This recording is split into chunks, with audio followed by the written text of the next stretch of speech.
Ayan, so day 5 na tayo. Kita nyo naman, ha? Yes, 95 days na lang. And right now, gusto ko lang mag-share. Kahapon, makapag-video na makapag-video. But kahapon, we were training our staff and OJTs regarding how to handle customer experience. Wow, proud na proud tayo dyan. 15 years po tayo, Lloyd, sa BPO. Haven't mentioned the 2 years experience sa Jollibee at saka sa Greenwich. But sa 15 years talaga, natutunan ko kung paano mag-handle ng mga customers. Halo-halo na yan. Mababait na customer, difficult na customer, average. So, meron kaming mga scenario na last night, I have a Zoom meeting with this one of our client, and she is stating her frustrations and the mere fact na ang pinagmulan lang ng problema na to ay napakaliit na bagay. Now, I'm not blaming any of my staff. Alam ko, hindi naman, wala pa naman silang kaalaman sa pag-handle nito.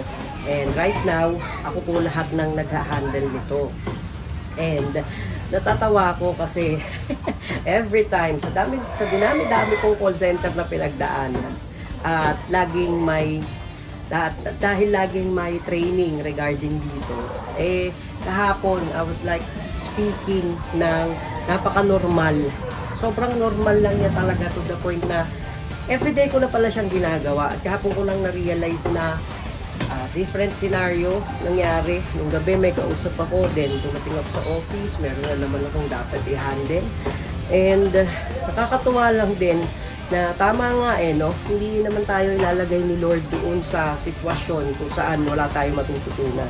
So I know, ngayon, nare-realize ko na iba kasi kung idol si Cody Sanchez, na every time na may problema or challenges is hindi natin i-ask, Lord, why is it happening to me? But instead, we ask, what is the thing that it's trying to teach me? Wow, English! Ito mo, may pagganyan na tayo dahil day 5 na ng ating fitness journey.